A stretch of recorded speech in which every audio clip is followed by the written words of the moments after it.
Okay, folks, I'm gonna do something a bit different today. It's the midpoint of the series. 5 episodes in, I'm about to jump into episode 6, but before I do that, I thought it'd be a good idea, a fun idea, to go back to this. Yes. This has me quite excited. Yeah, so, let's do a good old session of zoom and enhance, right? If you know, you know. Also, yes, some of the pronunciations, it's not Hegel, it's Helgi or Helge. It's not Francesca, but Francisca. Also, another thing, the triquetra, right? In episode 5, in the last episode, there was, the 3 dates, right? In episode 2, they didn't make it clear, right? It was out of focus. But, in the last episode, I noticed that it wasn't out of focus. So I actually did go back to that frame and yeah, you could see the date. You could see the date. It was 1953. So now I know that date, right? And, as I'm saying that, I'm looking at this map of people again, or map of characters again. Yeah, it makes sense because some of these photos, and again, it was clear in episode 1 as well, right? That they're showing me the past, present, future, right? And yeah, so the third timeline here is clearly 1953 as, displayed on the map. Oh, sorry, not the map. The show logo, the triquetra, on the Mystery Stranger's room, in the hotel room on the wall, right? So yeah, so I know that. So yeah, let's jump into this. I think, yeah, now that I've seen 5 episodes and I've seen pretty much the whole cast at this point, right? Or most of them at least, let's find out. Let's see if there's something that stands out here. But yeah, 5 episodes in, I've seen enough of most of these characters now that I can kind of, really dive into this again. So let's get right into it. I think I can zoom in quite a bit. There, I think that's good. Okay, folks. So first thing I'm noticing right away, look at this. You notice the red thread, right? It's right there.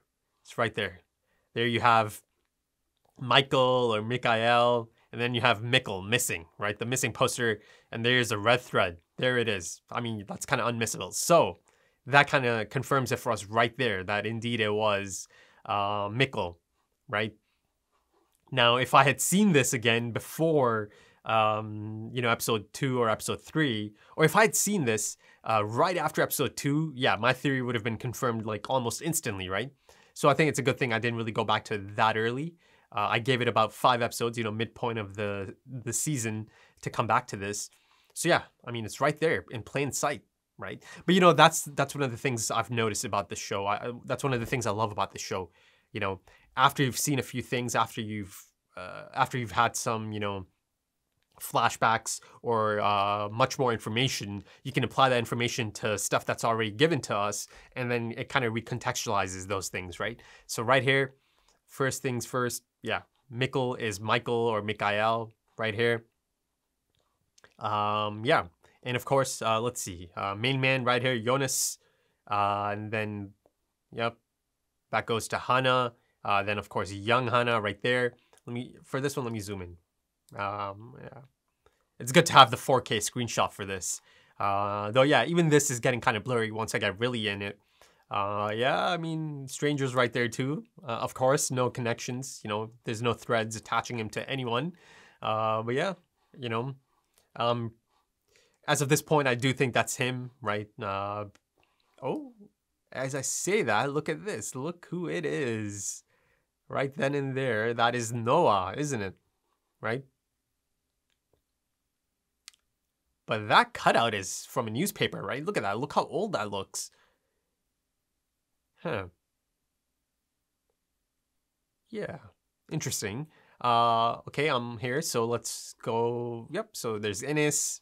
You've got young Innes. You've got Grandma Innes. And you've got, I'm guessing 1953 Innes, right? Yeah, I've noticed a few of these empty pouches.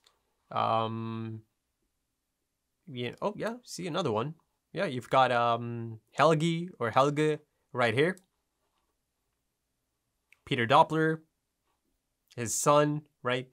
And then he married Charlotte. Now, the interesting thing here is that Charlotte doesn't have, actually, hold up. Ooh, look at this, empty pouch. 2 empty pouches. I was just going to say, no parents. It's not showing me any parents for Charlotte. You know, it's showing me parents for a lot of them, you know, be it, look at Marta and Magnus. Yeah, right there, you know, showing me the parents. For Jonas, showing me the parents. Nothing for Charlotte. It's just Charlotte, young Charlotte from 1986. Then you've got 2019 Charlotte. 2 empty pouches for parents. So that right there instantly becomes, you know, something to, you know, whoa, look at this. Look at this. I'll get to that. But yeah, that instantly becomes a talking point. You know, no parents are shown here. So the empty pouches are certainly quite interesting, right? Perhaps these are things that the show does not really want to give us just yet, right? Or maybe it's something that's going to play out in the story and then it's going to get filled in later down the line, perhaps. But yeah, there's the former boss of the power plant, and then you've got his wife, and then you've got, again, Helgi or Helge, their son. Then that goes to Peter Doppler, and of course, Ellie Doppler. So, where, yeah, is that her? Yeah, that's Franziska. Though, yeah, it's kind of strange that her photo's kind of hidden in the darkness there, right? In the shadows. I'm pretty sure that's her. Yeah, it's going from Doppler to them, right? But yeah, so here is something else I noticed almost instantly as I noticed the red thread because it's right above it. Look at this. It's right there. It confirms it. Charlotte attached to H.G. Tannhaus. And this appears to be a young Tannhaus. Look at this. Look at this. So in terms of parents or any connection beyond her marriage to Peter Doppler and then their kids, Tannhaus is the only connection they're showing here. So yeah, in that sense, it kind of confirms that theory, right? That indeed this is her grandpa. And if, you know, I don't think that was something shocking, to be honest. You know, I think there's enough there to put that together. But yeah, you know, it's right there. That is her grandpa. But again, should be noted that there's no parents depicted yet, at least. So let's see. I've done basically the right side of this, right? I mean, there's an empty pouch there as well for Innes. But yeah, Noah, right? That clipping from the newspaper. Now I can't really see, actually, yeah, I can't see his face if I get close enough. But yeah, I was gonna say the hat and the outfit kind of confirms it, right? And look at Stranger here. You can see these photos are kind of taken in almost like a paparazzi stalkerish fashion, you know? Catching them off guard or catching them. Yeah, look at Hannah. Same type of thing going on there. Yep, Ellie Doppler, Hannah. Yeah, a lot of these photos are being taken, I'm guessing, by the person who is kind of putting this whole map together, right? These family trees, essentially. Okay, so I think I've done enough, or I think I've covered the right side. Charlotte, look, Charlotte's hair, man, really stands out there. Yeah, but yeah, I think that's good enough on the right side. Again, interesting that there's no connections to Noah, right? So let's see, let's zoom out a bit and let's go to the left side, right? Zoom right in and go to the left. Okay, and I'll go from left to the middle. Okay. Okay. I'll come to, whoa. Okay, how about that? That is not someone I've seen yet. Holy shit, is that meant to be Claudia? Okay, yeah, that's Regina. That's Claudia from 1986. Holy shit, that is Claudia, isn't it? Huh. Holy shit, yeah, that is a gem right there in terms of finding something new, but holy shit, right? You know, I noticed this earlier, look at this. Alexander, and this looks like a drawing, right? A newspaper clipping or a drawing. It's one of those sketches, right? Almost kind of like a police sketch. Kind of like the one they made for Noah. But here you have one for Alexander, so of course there's, I mean, that immediately almost confirms that there's gotta be a really interesting backstory here. Right? They don't have a photo for him, but they do have this drawing of him, right? I can't tell for sure if that's a drawing or a newspaper clipping, but yeah, so, certainly interesting. And then, of course, he's connected to Regina Tiedemann, right? Young Regina Tiedemann. Again, bit of a stalkerish paparazzi type photo there, but this one looks more professional. Holy shit. I'll get to that, but of course, the homie Bartosz. Yeah, okay, that connection's kind of there, but holy shit. Okay, let's have a look here. Actually, before I come back to this, and look at the photo here. This, if this is Claudia, she's looking right at the camera, right? It's like right in her face. Huh. Okay. Let's go back here. Okay, so you've got Tiedemann, young Tiedemann. Look at this. And then, of course, 1986 Tiedemann. And this goes even further back. But yeah, you know, of course, young Tiedemann is then from 1953, right? Huh. How about that? How about that? But let's come back to this. Look at that. Another empty pouch, right? So, she's kind of looking like a crazy cat lady, to be honest. But, you know, one of the main talking points that came out of Past and Present, episode 3, was the notion that Claudia is not present in any of the episodes before that, right? Or after that. I've seen 2 episodes since and still no Claudia, right? I think this is her right here, isn't it? I mean, it's gotta be, you know, they have all of them side by side to their photos, so I'm guessing this has to be Claudia. So this is it. This is Claudia right here, and of course her photo is a bit different because she is looking right at the camera and it's like right up in her face. It's even possible that she might be taking this photo herself. Huh. So the fact that Claudia hasn't shown up yet, again, you know, that was a really standout moment, you know, that she hasn't been introduced to the story again. I didn't know if she's even alive. Yeah, it appears that maybe she is alive, and that's her right there. Now, I think it's fair to assume that's a 2019 photo, right? Given the look of it, and you know, if that's 1986 and that's 1953, then this has to be a 2019 photo. I think it's safe to assume, right? Now then, is there even a possibility that this is Claudia actually who's setting all of this up? Because again, she's the only one that hasn't been reintroduced after her appearance in Past and Present. So, and of course, you know, Claudia does have that connection to the power plant and the shenanigans that going on there, and you know, the secrets going on there. So yeah, you know, I think it is possible that maybe this is Claudia. I mean, I think that is Claudia. I mean, it's possible that this, let's go all the way out. I think this could be maybe Claudia. Maybe she's the one taking these photos, kind of like paparazzi or stalking these people to get these photos and setting up this map down here. This family tree, you know, a bunch of family trees. Yeah. Let's see. I'm trying to see if anything else on the left or the right before I go back in. Nothing that I don't remember from the first time I saw it. Nothing really standing out here other than, again, the guns. And again, you know, I do believe this is the same bunker from these past few episodes. You know, they've shown it a few times.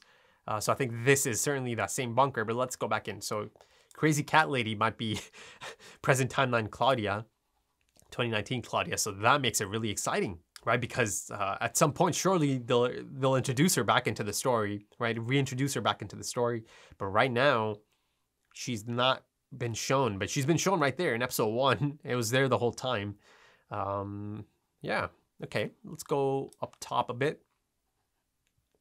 Ooh, that one is really in the darkness. Can I get any more? Is that... Okay, can't see the face. So they made the choice to make that one a bit more, you know, hidden in darkness. But if you go below, you've got Trante or Trante Nielsen. You've got young Tronte Nielsen, 1953. You've got 1986 Tronte. I've seen him in past and present look like that. I mean, he's looking quite dashing there. His outfit, you got that turtleneck and you got that nice jacket or pea coat, or not a pea coat, but a nice jacket. Then, of course, 2019 Tronte Nielsen. So that looks like a female to me. You know, you've got the padded shoulders almost, and then you've got the hat, and I think you've got some of the hair. So I'm guessing that's meant to be his mother. And then, of course, he's married to Jana Nielsen, young Jana Nielsen, 1986 Jana Nielsen, and 2019 Jana Nielsen. Then, okay, yeah, that kind of confused me. But yeah, that takes us to Ulrich Nielsen and Katarina Nielsen, right? The parents, then their children, Mikkel, again, the missing poster Mikkel. Then you've got Magnus and Marta, right? And Mikkel, oh, sorry, not Mikkel, Mads. And these are the grandparents. How come they don't have a connection going from Ulrich? I guess maybe this right here can double up, right?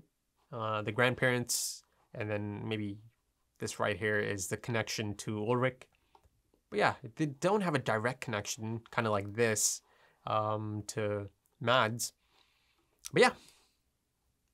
Yeah, and then a young H.G. Tannhaus, so that's got to be the 1953 timeline, right? If this is 1986. Interesting, most interesting. So, you know, the 1953 timeline, that is certainly something I am quite excited for as well, because of course, you know, they've set up that's the third in the triquetra, or the Trinity knot.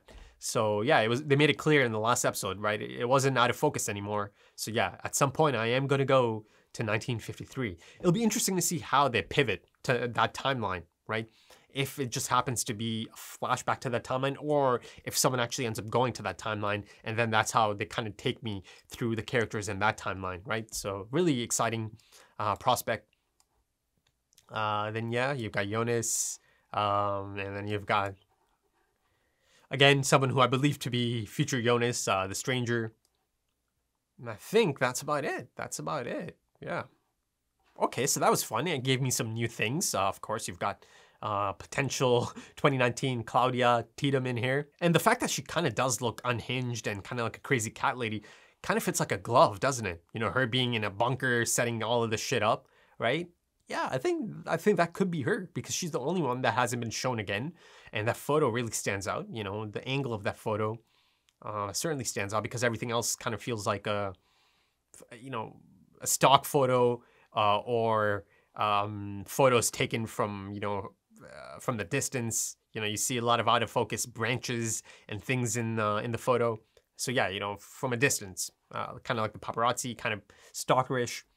So yeah, I think it's a fair call to say that maybe this is Claudia Tiedemann. Again, you know, it's not that far-fetched of an idea given, you know, the placement, and that she might be the one who's doing all of this, and she hasn't been shown yet, right? She hasn't been shown yet, again, since past and present, and she wasn't shown in episodes 1 and 2 either, right?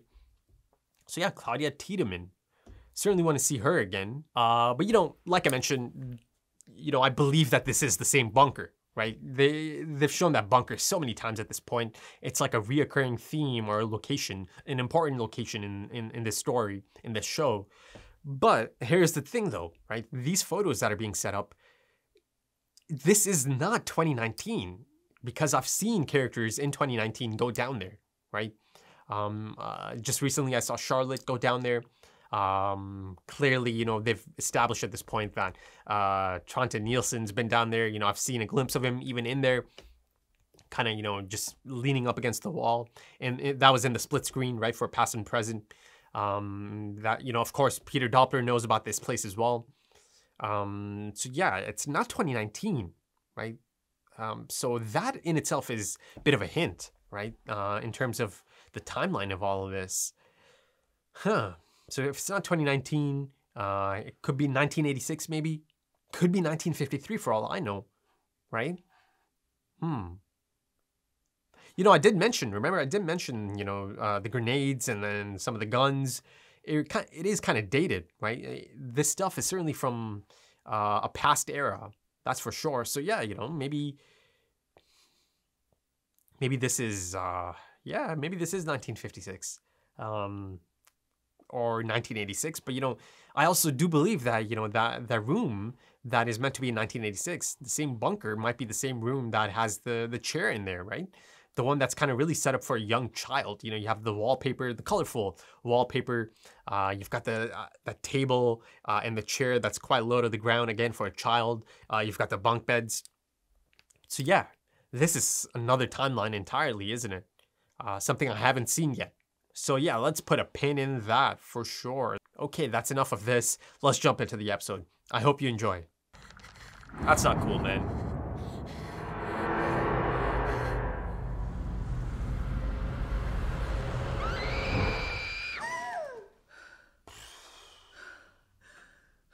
Yeah, traumatic experience, that one. I do like that transition though, from the past to the present, through like a nightmare almost. Jeder Keller durchsucht wird. Jeder hinterlässt irgendwo eine Spur. Whoa, whoa. Oh my goodness. Whoa, hidden in plain sight. How about this?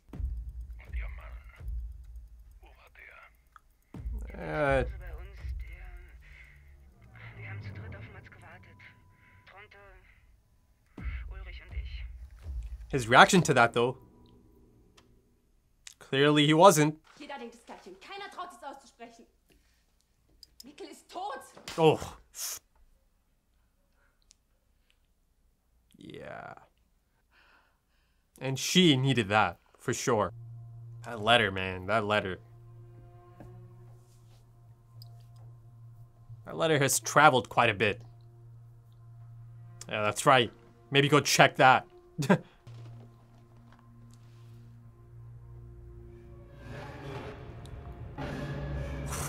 The sound mixing though, man. Follow the signal.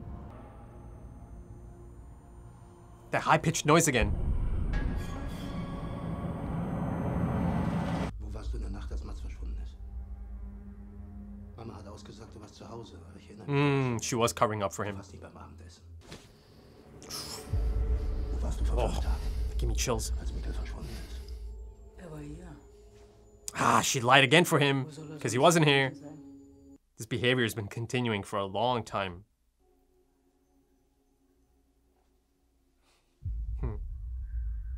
It's a beautiful shot. Oh. He should keep that in mind. Du hast Egon damals aber gesagt, dass bei uns war. Ich habe die Aufnahme gehört. Also warum hast du gelogen? He was with Tiedemann's daughter, right? Wenn dein Bruder verschwunden ist, hat er es mit Man, he was out there clapping cheeks, man. Wow. Alexander Tiedemann? Yeah? Something going on there, right? He took her last name. Again, going back to that map in the bunker. Oh. Does he recognize the necklace? Is it Francisca's? Oh my goodness, I love it. I love it. Slowly, the Stranger's theme is kicking in. It's slowly mixing in. There it is, there it is. Building and building. The production is just off the charts, man. The filmmaking is off the charts. Ich hätte nicht diese beschissene Idee mit den Höhlen haben sollen. My friend, there are much larger things at play. It's not your fault.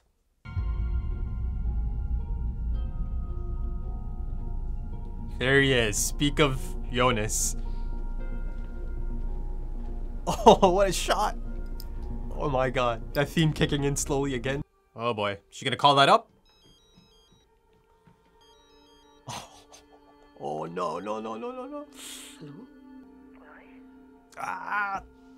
Das Absurde ist, dass Mats vielleicht nie verschwunden wäre, wenn es dich und Katharina nie gegeben Whoa. hätte. Mats wusste, dass ich mich nicht allein den Weg nach Hause traue wegen mich begleitet und wäre nicht zurück durch den Wald gegangen. Yeah, how about that? Das wäre wahrscheinlich nicht passiert. Das war ein Spiel.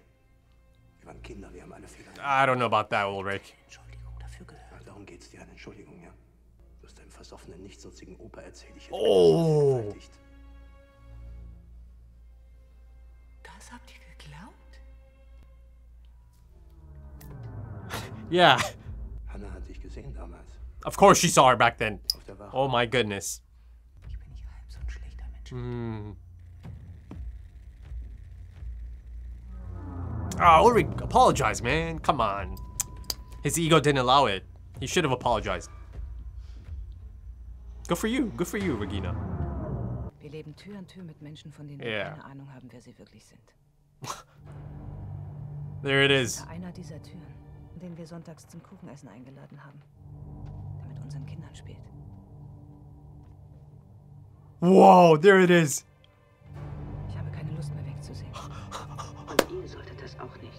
There it is, right in the open. Peter Doppler and Tronte Nielsen at the cabin. And the door to the bunker is open, so they're about to head down there. The iconic yellow jacket or raincoat.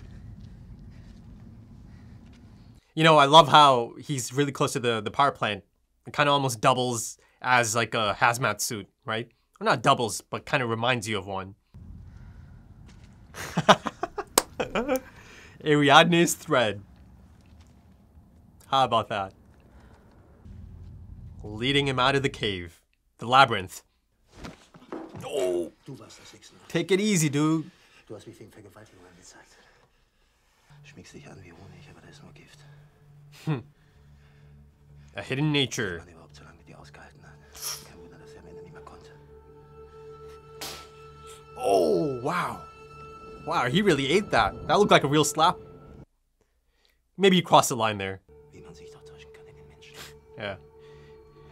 Oh, yeah. A hidden nature behind a facade of traits. Die Tochter des Minos. The daughter of Minos. Whoa. Kennen. Jeder, ob Königstochter oder nicht, steht mit einem Fuß im Schatten, Huh. How about that? dem anderen nur im Licht. Yin and yang. The light and darkness. Good and evil. All of that, right? Keep following it, my dude. You keep following that red. Oh my god. Noch 19 Minuten bis 9:17 Uhr.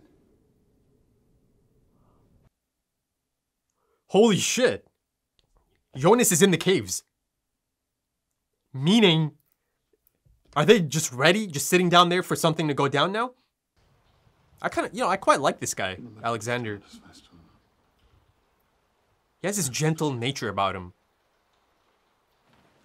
A loving nature. That's a beautiful shot as well. It's good that she has someone like him. Es soll dich leiten. Du musst tief hinein. Bis in die Mitte. Dort im Schatten. The lagern. Minotaur. Du musst schnell sein. Triff ihn mitten ins Herz. I mean, Jonas is in the caves right now. Oh, is that? Oh, that's the Ouroboros, man. Yes, it is. I love these shots. I love how that's being used as a light source for the shot. I mean, there's got to be more lighting, but like, that is certainly playing a part in the lighting. Oh, okay, look at this. Man, Jonas has got a set of balls on him for doing this. I mean, if that is future Jonas, he certainly has a set of balls on him. He's been through some rough shit. Whoa. Unreal. Whoa. Okay, that expression on his face. Holy shit. It's that gate they showed in episode 4, I think? Cold open? The Triquetra, yeah. Dann stehe ich vor euch. Loses Ende in der Zeit. Loose end in time. How about that? Let's put a pin in that, folks. Wow. Marta's got a future in acting, that's for sure. Bin ich ganz allein. Mein einziger Richter. Is me? Ich. Yeah. Oh my god. Oh my god. Prepare yourself, Jonas. Oh, that's the noise! There it is. The noise emanating from the caves. Oh my god, it is. It does cause this anomaly. And Tronte and Peter know about it, don't they? Again, plain sight. I missed the clock. I'm sure it said 9:17. They've shown the school clock a few times. Wow, so they have knowledge of this. They have a record of this. Can't believe I'm at... Check the time, check the time. That's the book! 9:17 p.m. Holy shit.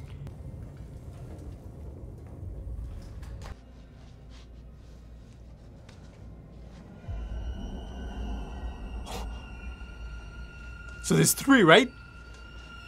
2019? 1986? And 1953 from the... Now since it is a bootstrap paradox, he is gonna pick the one he's always gonna pick, right? Or he was always going to pick, so he's gone right? Ulrich und du, ihr habt einander wirklich verdient. Yeah, I mean... Erzähl ihn von damals. Regina's had a rough day.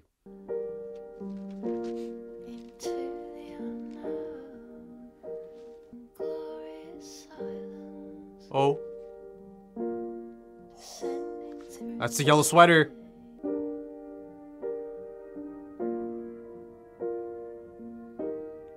Oh. Yeah. Yeah, Alexander, I like him, man. He's like a rock. He's her rock. At this point, I think Ulrich has enough information to put it together.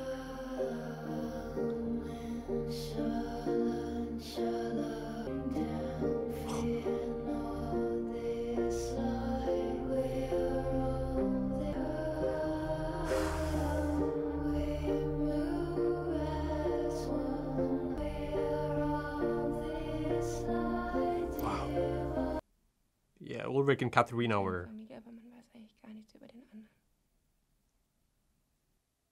I love how I slowly pulled in there. Cold feet of yours. Cold feet? Look at that. Holy shit, there's that bus stop, man. Hannah and Ulrich were sitting there, right? Okay, it is. It's 1986.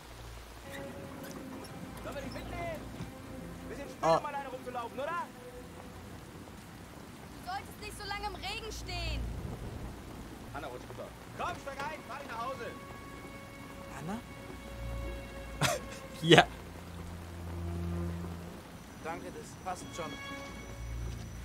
Whoa, he's in 1986. Mikkel is here. And Mystery Stranger is here too. He's gotta look for the cut on the chin. It is there, look at that. It is Mads Nielsen.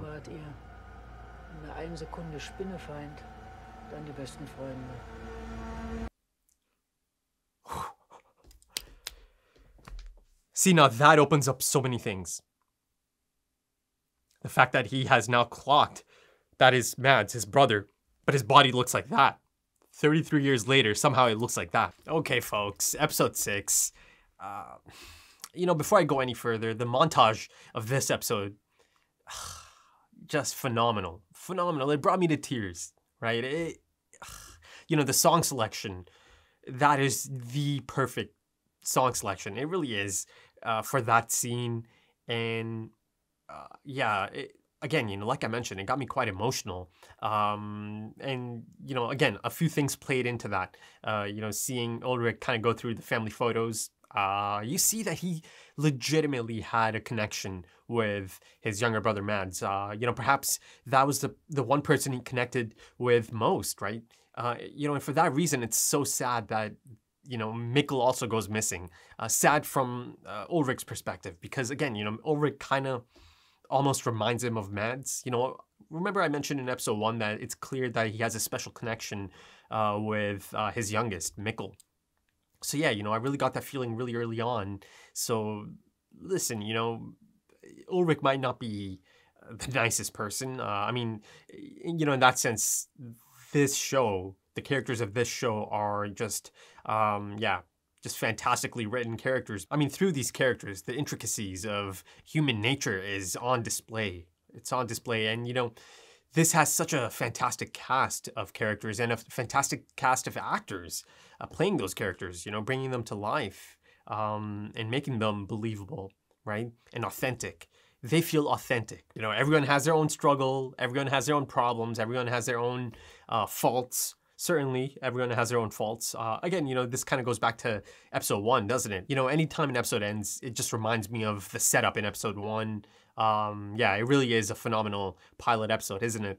It always kind of circles back to that, right? But, you know, my original point of, you know, him going through the photo book of Mads, and then, of course, the song selection, the perfect song selection, and, you know, again, some of the other imagery that's playing out. Yeah, that is one of the best moments, one of my favorite scenes in any show in a long time, in recent memory, essentially. That really, really moved me. That really stuck out. You know, it had this haunting quality about it. You know, it kind of had me in goosebumps. I mean, not kind of, it had me in goosebumps. It's a phenomenal scene, and, you know, in that sense, I'm never going to get tired of saying it 6 episodes in, and, you know, the production of this show, the filmmaking on display is just top-notch. It really is brilliant. You know, the photography, the sound mixing. Man, the sound mixing is just fantastic, isn't it? The acting. You know, a lot of these actors are really starting to stick out now, right? Really starting to, you know, take the spotlight. And, you know, it's not one of those shows that has like 1 or 2 that kind of stand out. You know, it's an ensemble cast, and the whole story is, you know, essentially an ensemble story, right? That one was clear from the cold open of episode 1, right? You know, this really reminds me of early Game of Thrones in terms of the ensemble cast and the focus on the different characters, and, you know, each character bringing something unique to the table and being just as interesting as any other major character from any of the houses, right? It has the same feeling, right? Of the early Game of Thrones era, well, seasons 1 to 4.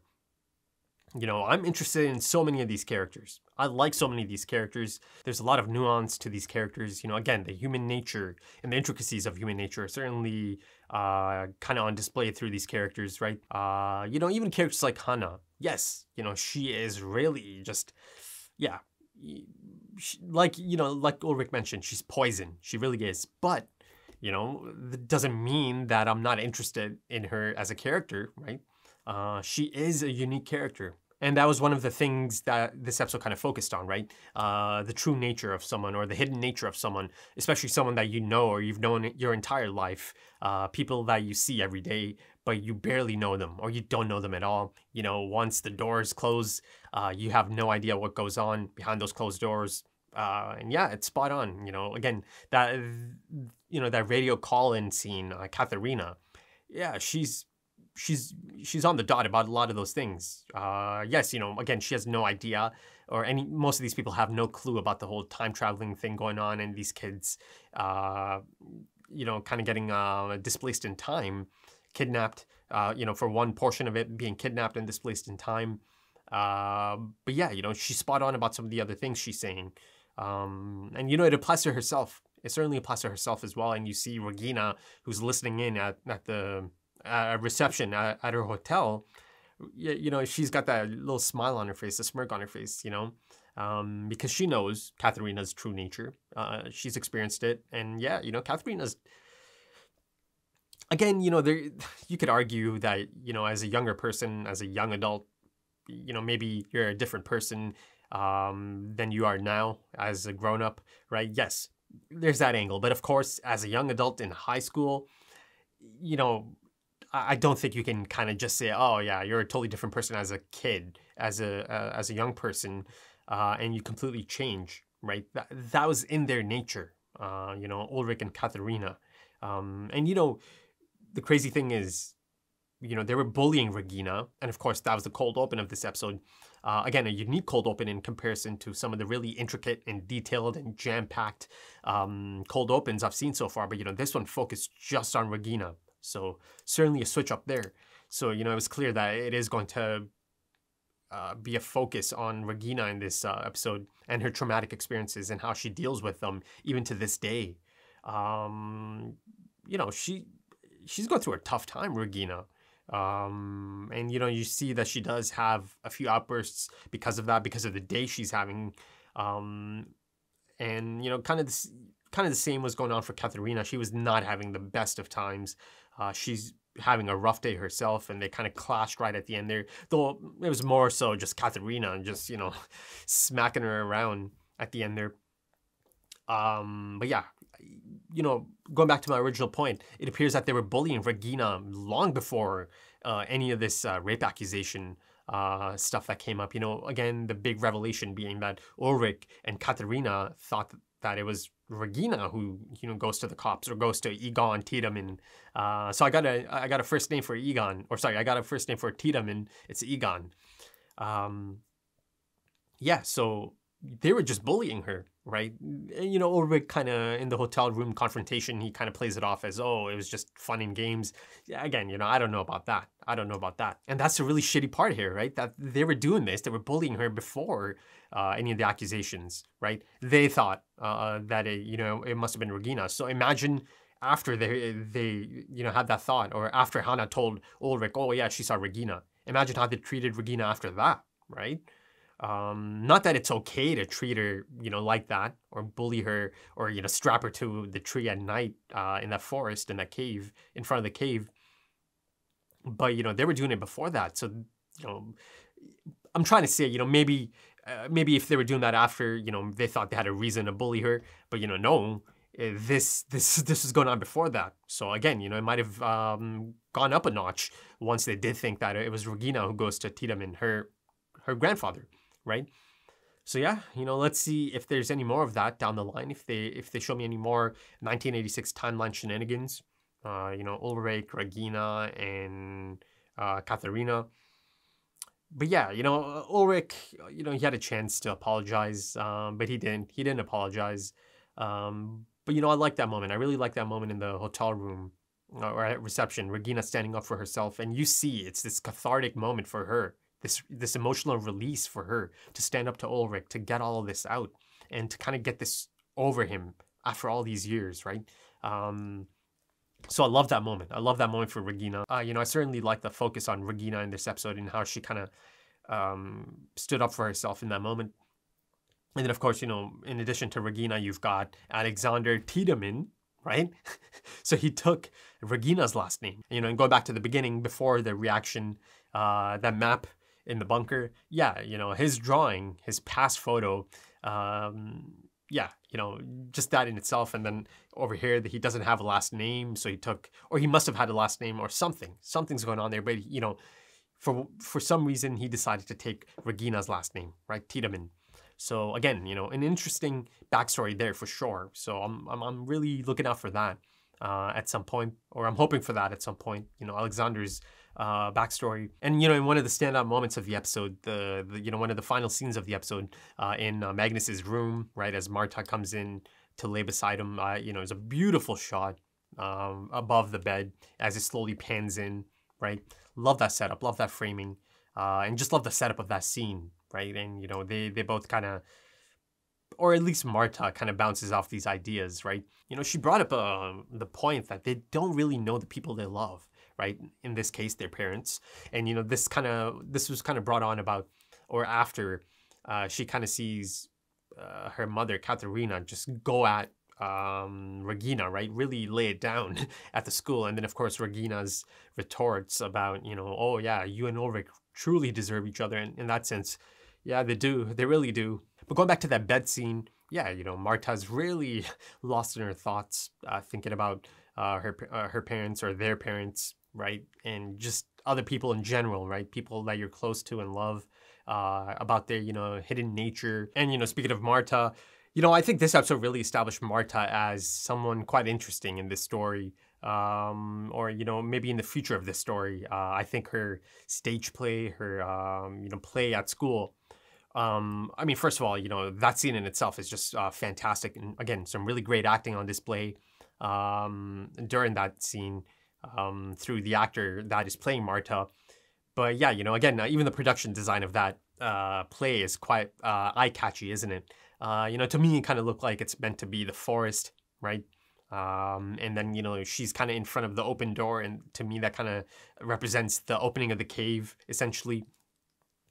But yeah, you know, again, a lot of the dialogue of that play, wow, really catchy stuff and really eye-opening stuff in terms of, okay, this feels like this is going to play a part, right? So I'm certainly putting a pin in that scene, and I feel like I'm going to return to that scene a lot, you know, a lot. There's a lot of really interesting moments there in some of the dialogue of that play. Again, it's the, you know, Theseus and the Minotaur and Ariadne. So of course, Ariadne is the focus at that point in time. But, you know, one of the standout moments was her mentioning a loose thread in time. Yeah, that really caught my attention. Yeah. You know, like I mentioned, I don't feel like anything in this show is just superfluous. They're just for the sake of being there. I think everything that's being put on screen is done with a lot of care, right? And reason, right? So that's why I'm so sure that this scene is going to play a part down the line as well. And, you know, I'm certainly going to return to this scene plenty of times. Yeah, you know, I made note of a bunch of those lines of dialogue. And of course, you know, earlier in the play, as it transitions from Ulrich and Hannah, right? Again, that's quite a scene, isn't it? Ulrich going in there and kind of confronting Hannah about this. But I don't think this is the last he's seen of Hannah. No, I don't think so at all. But yeah, that guy who's given the monologue earlier starts going into, you know, the hidden nature of people, or, you know, in this case, Ariadne, since it is, you know, based on Ariadne, and that, you know, you've allowed yourself to be enchanted by her beauty, right? Yet there is a hidden nature, right? No matter, even if she is the daughter of a king, one foot in the darkness, one foot in the light, something along those lines, right? And also I thought it was a great touch to give him that black makeup. It reminded me of a few things, actually. First of all, from the show itself, you know, it's clear that it's kind of like the same type of look as Eric and Mads, right? Once they lose their eyes because of that contraption. So it's kind of doubling as that as well. And also Pris from Blade Runner. You know, she has that makeup as well, right? She kind of gets that airbrushed, the black airbrush across her eyes. But yeah, you know, I really did enjoy the character focus of this episode. Now, you know, let me kind of circle back to the conclusion of the episode. You know, let's go to Ulrich. Yeah, it finally happened. He finally clocked that this is his long-lost brother. This is Mads Nielsen. And, you know, of course, the cut on the chin played a big part in confirming that as well. And then there's a few other things like the sweater, the yellow sweater, right? And he had a photo, and he kind of compared the photo to the face and the hair. But yeah, you know, there was more than enough there for him to finally figure it out. And now that he knows, things are about to get crazy for Ulrich, because he knows it is impossible. It is impossible for his brother's body to look like that 33 years after he goes missing. You know, it's impossible. And of course, you know, he's read the reports. He knows about this person or this individual dying not too long ago, right? I think they mentioned this in episode 2 as Charlotte is in there, right? So yeah, he knows something is just really off here. Something really strange is going on. And, you know, I can kind of foresee a bit of a tumble down the rabbit hole of conspiracy for Ulrich from this point on. I don't know if it's going to go into that angle, but if he starts getting into the whole time travel aspect of it, now it becomes much easier for him to, you know, accept it, all right, understand it, or, you know, accept the possibility of it, given that, you know, his dead brother is right there. And there's no chance in hell his body could look like that after that long of a time. So essentially, it goes back to that notion, right? He died in 1986, but then through time travel, it kind of, you know, it took those 33 years and kind of just did that, right? A shortcut, a wormhole, essentially. And speaking of wormholes, yeah, it appears that there is some sort of major anomaly in the caves, wormhole, essentially, you know, joining these different timelines.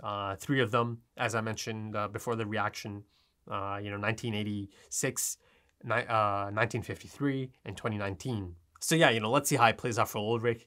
Yeah, you know, there's a slippery slope ahead, I think, for Ulrich after finding out about Mads. It'll be interesting to see if he kind of brings this up to anyone, right? Maybe Charlotte. Maybe he can bring this up to Charlotte. The really crazy nature of it, right? That, okay, this is my brother, but how is it my brother? And how does the body look like that, right? So let's see if he kind of, you know, lets someone in on it, that indeed this is my brother. You know, I don't think he's going to be, you know, shouting from the rooftops or anything, but, you know, maybe Charlotte. Let's see how that plays out. But, you know, speaking of Nielsen's Trante Nielsen, again, you know, this time I actually saw him and Peter Doppler in the bunker, right? So yeah, it kind of took me back to that split screen scene they showed me from past and present of Trante Nielsen. Yeah, him and Peter Doppler are certainly caught up in something. Now it's, you know, it's quite clear. The show itself is showing me. But it's the bunker. It's not the cabin, it's the bunker. There's something about that bunker. But yeah, it's one of the most prominently featured locations of the story of the show. One of the most important locations of the show, clearly, the bunker, you know, throughout time from the looks of it. So yeah, you know, it's not the cabin, it is the bunker. There is something about the bunker. Underground bunker, right? It is a bunker, so it is underground, right? So, you know, they're down there, not at the cabin. Now, you know, yes, I get another confirmation that it is the same book, the brown book, right? And, you know, the triquetra, the show logo, you know, that kind of looked like an official notebook, didn't it? Right? So, you know, that in itself makes me think that, again, there's much bigger parties involved here, right? That it's not just, you know, this knowledge of time travel going on and these anomalies. It's not just a few individuals who know about this. There is some kind of shadowy organization that knows about this. You know, it really had that official feel about it, that notebook. So, you know, it kind of goes back to that potential or that notion I brought up that, you know, Noah seems to have connections, right? Again, rolls up in a Rolls Royce. But yeah, there seems to be someone. There seems to be a bigger shadowy presence behind all of this that knows about all of this. Now, you know, they have a record of these anomalies or these time traveling incidents or these anomalies caused by time traveling incidents. And in this particular case, it's Jonas, right? Jonas's time traveling incident or the anomaly he caused just now by opening the gate, the time gate, the crossing, essentially, it's highlighted, it's flagged, right? And both Peter Doppler and Trante Nielsen are down there for that moment, right? For 9/17, and it happened. And that in itself is quite interesting, isn't it? That Jonas's time traveling incident or the anomaly that happens after he time travels is highlighted and flagged in that notebook, in that book of records, right? And there's a lot going on there. And then there's also another one below it, right? So yeah, you know, Jonas is certainly a person of interest to whoever this is, whoever this organization is, or this shadowy presence is. Jonas is certainly a person of interest. Then, of course, there's a few other questions, right? Is this the same book Noah had, right? I mean, it is. It's the same book, but the question I'm asking here is it similar to the letter situation? Because, you know, the letter, it's the same letter, but there's two copies of it. And of course, that's possible because of time travel or the time travel connotations, right? Getting to the letter at different points in time. You know, Jonas has the really old version of the letter that's clearly traveled quite a bit to get to this Jonas, to young Jonas. And of course, you know, mystery stranger, Jonas essentially. Come on, at this point in time, I think I can say that is Jonas because I've seen Jonas time travel at this point and kind of kick off this journey essentially. But, you know, even if let's refer to him as stranger until it is confirmed. But, you know, he had that letter for that point essentially, right? For that moment, to give it to his younger self or to give it to Jonas. But Ines also has that letter, right? So there's two copies of that letter. So I'm trying to, you know, draw the same conclusion here. It might be the same book, but is it the same copy that Noah had, right? In the Rolls Royce, in the car. It could be the same type of thing going on here, right? Two different copies of it. Again, it remains to be seen if this is Noah's doing, if Noah put them up to this or he has them doing this, right? And then again, that kind of begs the question, how come it's Trante and Peter Doppler, right? How did they get caught up in all of this? You know, I'm kind of leaning towards this being a different copy because, you know, they've shown me that Noah has that copy, and then they've shown me that Trante Nielsen has that copy. And, you know, early on, and episode 2, I think. They're doing the search, right? And he's kind of fiddling. They show us, it's out, half of it is out of his pocket, just enough for us to see that it is a brown notebook. So, he's had that on him. And then, Noah has one on him. So, I'm leaning towards this being the same thing maybe, but different copies because of time travel elements, right? And again, the information in there, records of these anomalies or anomalies caused by time traveling incidents. But yeah, the possibility of there being some type of shadowy organization, right, that keeps track of all of this, that also might be associated with Noah, right? Again, it felt like he has backers, connections.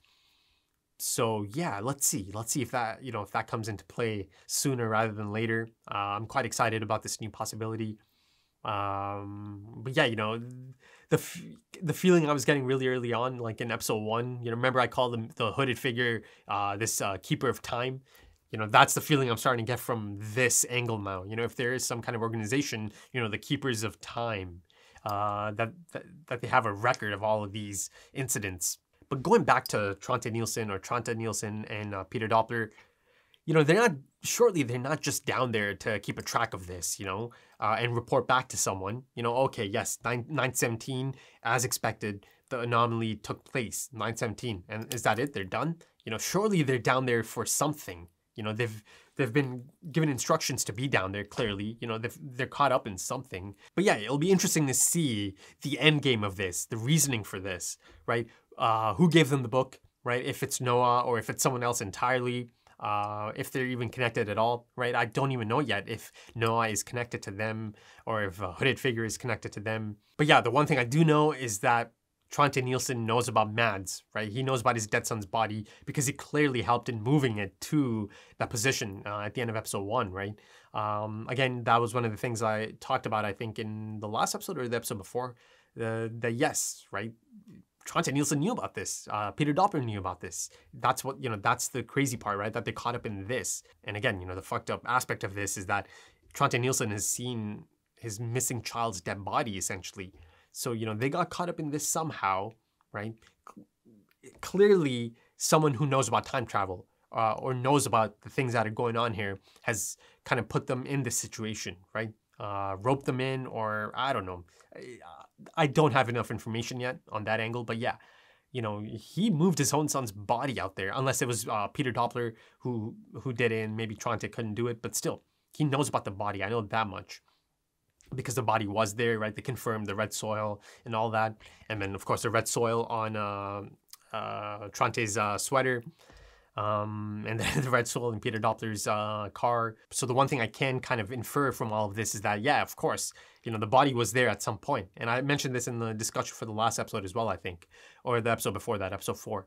But yeah, the body was there. I'm guessing at the bunker, because they keep going down to the bunker, and they're making sure to establish that the bunker is some kind of special place, right? So yeah, it was there at some point. Speaking of the bunker,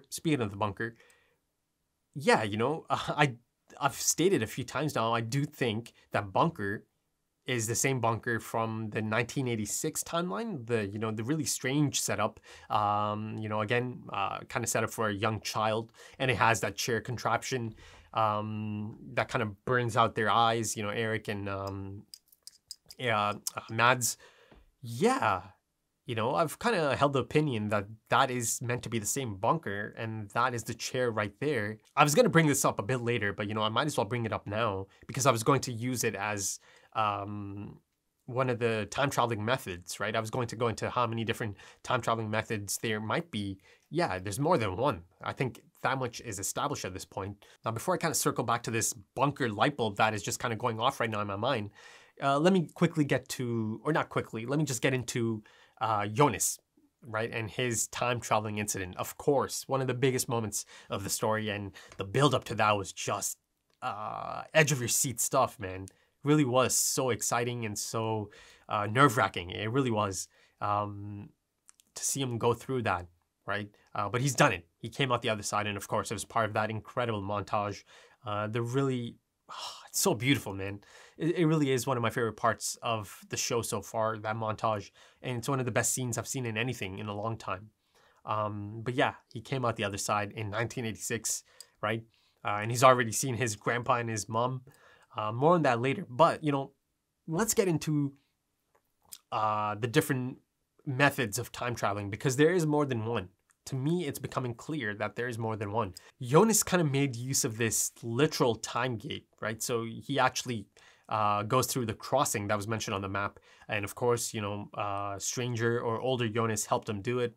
And of course, Ariadne's thread leads him to it. So yeah, that's one method, right? He actually goes through that gate.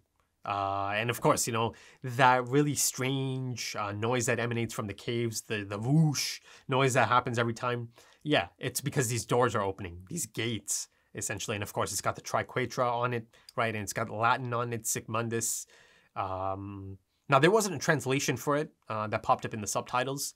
I kind of wanted to look it up, but I also kind of didn't, maybe, I don't know, I'll look it up maybe after the discussion, but I was a bit scared to potentially run into spoilers if I looked it up. If I look it up and then maybe somehow, a post about Dark pops up, right? So maybe I didn't want to risk it. But yeah, clearly something important. I'm sure, people will let me know the translation in the comments. But yeah, that gate in itself, how long has the gate been in there, right? Who put it there? Like, who built that? Right? It feels like it predates a lot of this stuff, even maybe before 1953, right? Again, that's the one timeline I haven't, kind of traveled to just yet. And I've got 4 episodes, so let's see. I'm sure it's sooner rather than later, right? If they do plan on going to that timeline as well. But yeah, the gates, they almost felt like these ancient relics, right? In the caves. So it still remains to be seen, how come there is an anomaly down there specifically, right? This wormhole essentially that allows you to cut through time, right? Or go directly 33 years to the past, right? From 2019 to 1986. And then of course, potentially another 33 years to 1953, right? If they go there. Again, 4 episodes to go. Let's see if it happens. And it kind of goes back to that scene in the classroom, right? They were speaking of like an invisible point, a midpoint, and then, it kind of branching off from that midpoint, the invisible midpoint. And this, the crossing appears to be that invisible point, right? The midpoint. And then, of course, they also mentioned symmetry, right? So it's kind of branching off, right? To different timelines. So that's one method, right? I saw the whole progression of it. Jonas goes into the caves. He finds the crossing. He goes through the crossing, the gate. It actually is a literal time gate in that sense, right? Kind of. And Mikkel also ends up using the same method to time travel. Of course, Mikkel didn't know he was time traveling, but this is the same for him. He emerges from the cave in 1986, right? Now, on that front, it's kind of strange, right? So Mikkel goes missing, right? On that night, that fateful night, he goes missing and he's in the caves. There is no chance in hell that Mikkel could just stumble upon the exit, right? It took a long time for Jonas to even get through all of that, right? And he needed a lot of help to even make it to the gate and get out the other side. He needed help from stranger or, future Jonas to make it through. So how could Mikkel get through that? How? Right?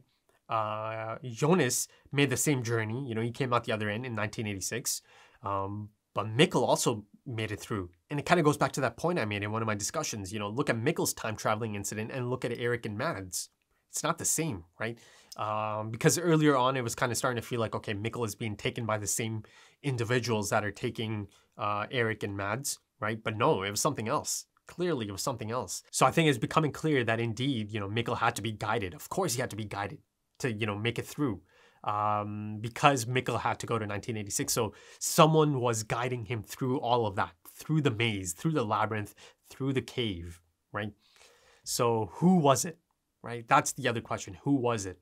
And another question becomes, was he knocked out? And maybe, this person, this individual took him through as he's knocked out and kind of left him. And then Mikkel kind of came to, and then he, exits the caves near the conclusion of episode 2. So, I'm thinking maybe it was the stranger. Maybe it was the stranger or future Jonas, Mikkel's son, that was guiding Mikkel through the caves, right? Or he took him through the caves. Maybe he was knocked out and he took him through the caves. But, those caves got really tight, right? It got really claustrophobic.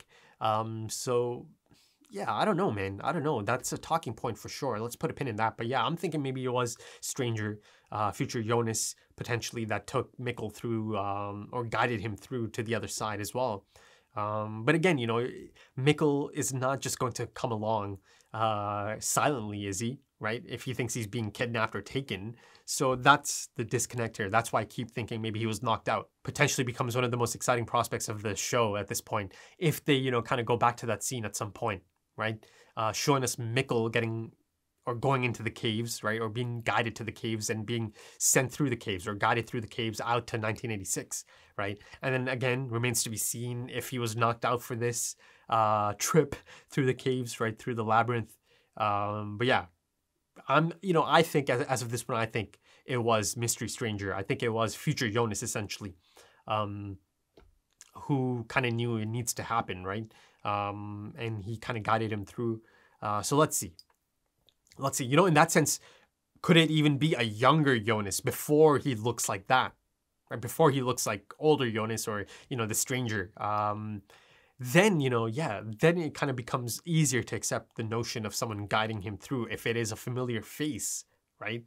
So let's see. I do think it is a Jonas. I think it is some sort of Jonas, be it future Jonas or maybe a Jonas that Mikkel could potentially recognize and follow, right? Or maybe he was knocked out and it was stranger, older Jonas, future Jonas that kind of just took his body through, right?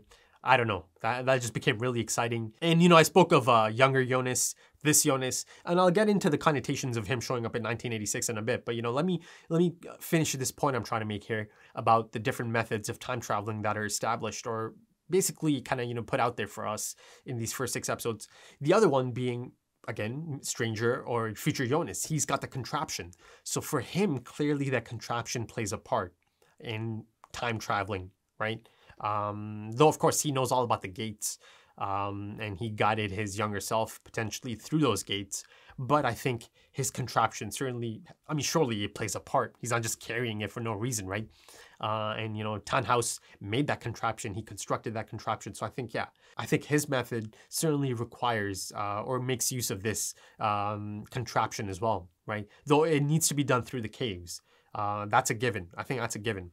And then I think the third method is the one that is a bit more barbaric, a bit more aggressive. And, I'm speaking of, unfortunately, Mads and Eric, right? And I think that chair, that contraption, that looks like a torture contraption. But I think that is how those bodies are time traveling. But of course, you see the effect it has on the person that is being put through it. Again, Mads, he died, Eric died, though of course they haven't confirmed yet if Eric's body is in 2019. It hasn't shown up yet.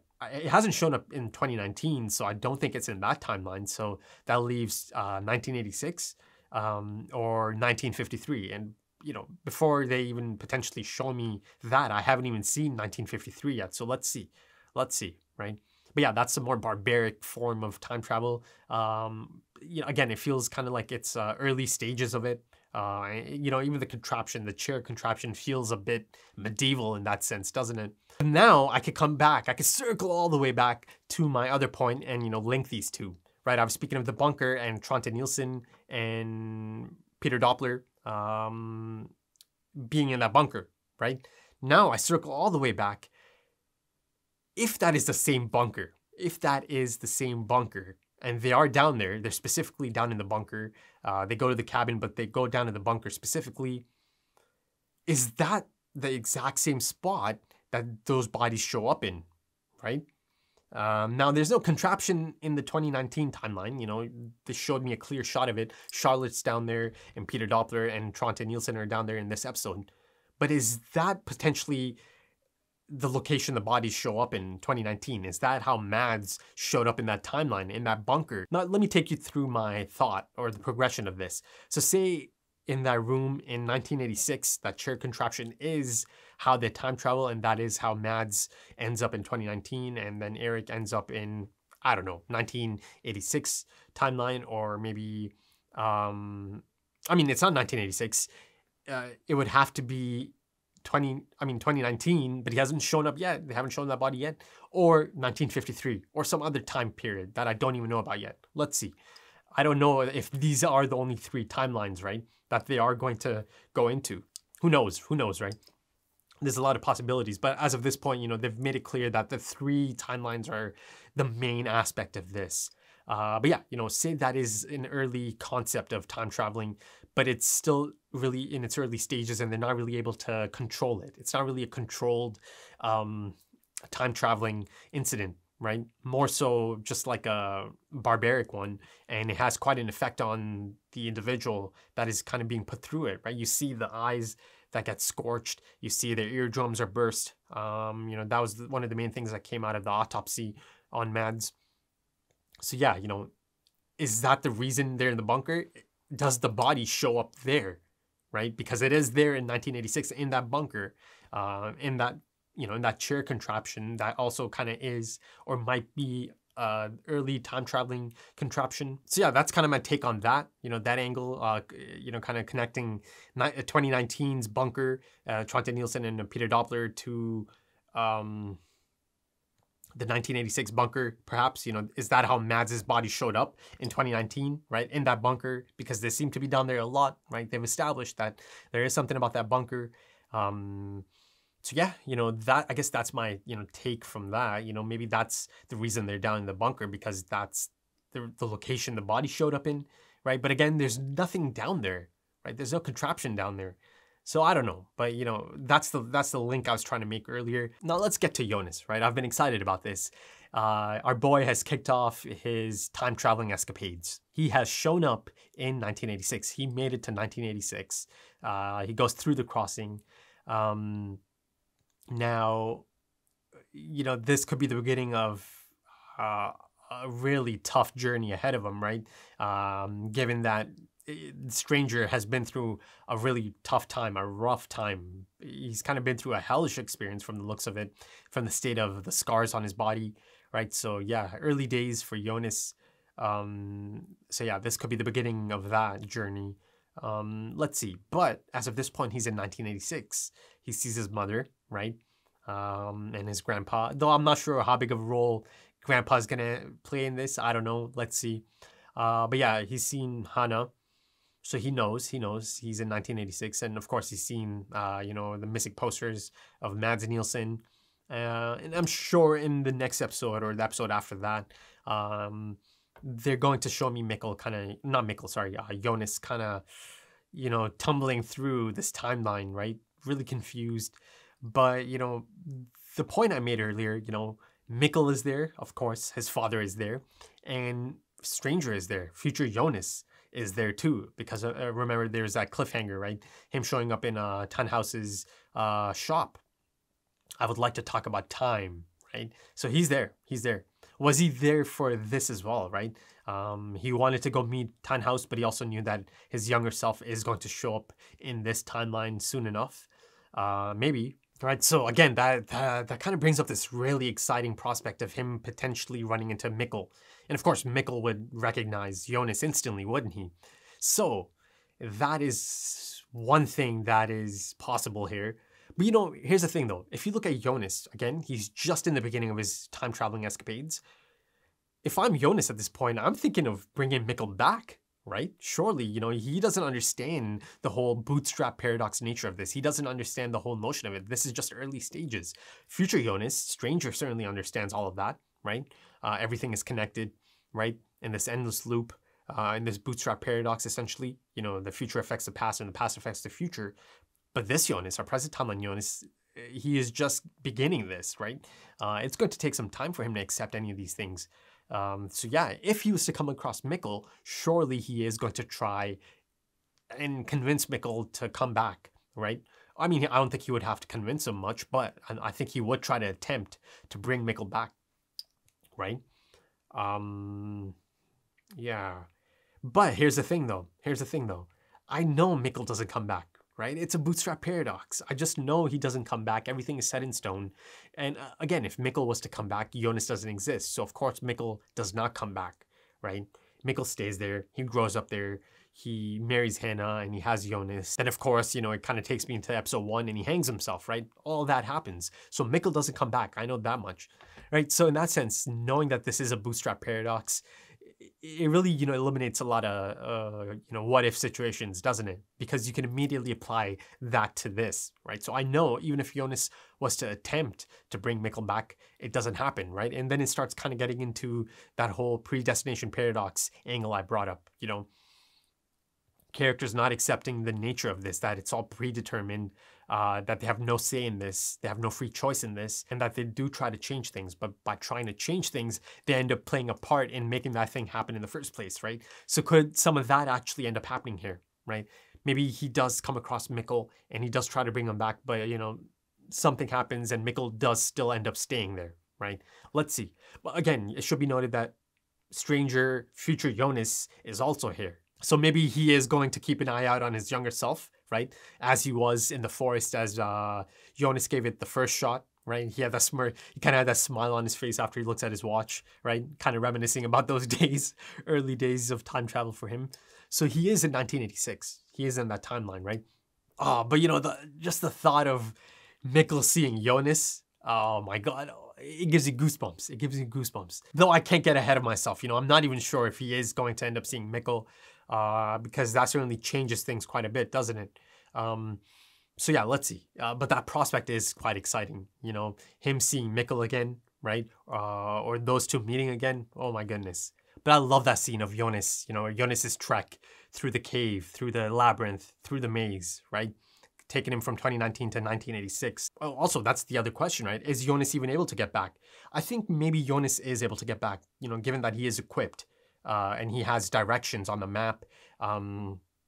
He has all of those instructions, right? So if he was to go back through the gate and follow those instructions, it should take him back. And of course, the red thread of Ariadne is tied to the Ouroboros at one point. Of course, that was going to show up at some point, in a time traveling show. Of course, symbolizing so many things, be it, eternity, be it, nature's cycle, be it the eternal cycle of life and death, rebirth, right? Unity, all of that, right? So of course that comes into play here. Yeah, I think that's about it for this one. Wow, I've got to say, to me, this is taking me back to a time that I used to be so incredibly excited for Game of Thrones. The really hype days of Game of Thrones, the really elite days, the peak of Game of Thrones, season 3 and season 4. I remember those Sundays, everything was just me somehow getting to a Sunday because I used to be that into it. I was so excited about it for every single episode. I have that type of anticipation for this. I feel that same type of anticipation for this to get to each new episode. This is just so good, folks. This is so good. I mentioned the production earlier. Yeah, it is just every element of it. All aspects of the filmmaking in this is just really top-notch stuff. Right. Once again, the editing continues to be a major aspect of this, an important aspect of this. The pacing, the writing, the nuanced writing of the characters. And of course, the visual storytelling is just brilliant. It really is. It's utilized to perfection here, be it through the incredible photography and, be it through visual cues and, hints. And, they have this incredible knack for picking out some of the most amazing songs to put over the montage. Right? They fit like a glove. They really do. Right after I finish this, I'm going to go and watch that montage again and maybe cry a bit more. Oh my goodness. It's incredible. It really is. There's that one shot and that part of the song playing over that one shot of Jonas about to, exit the caves. And then he emerges from the caves from another angle. Oh my goodness. It covered me in goosebumps. It was phenomenal. It really was phenomenal. I'm going to go and watch that right away, right after this, right after I sign off. And again, the incredible score is at play here. I'm going to have to ask one of my mod homies, or maybe even you guys can tell me in the comments, if it is kind of safe to look up the score or buy the score even, because sometimes some of the songs or the score or tracks have spoilers in the titles. So let's see. Okay, so that's about it for this one. If you enjoyed that, please consider dropping a like. Please consider dropping some comments. Give me your thoughts. And, that really does help other fans of Dark find this. So yeah, of course, it would be lovely if more Dark fans could find these or come across these because, yeah, I am quite confident in my content. I put in a lot of effort because I want to, because that is exciting to me. This approach is exciting to me.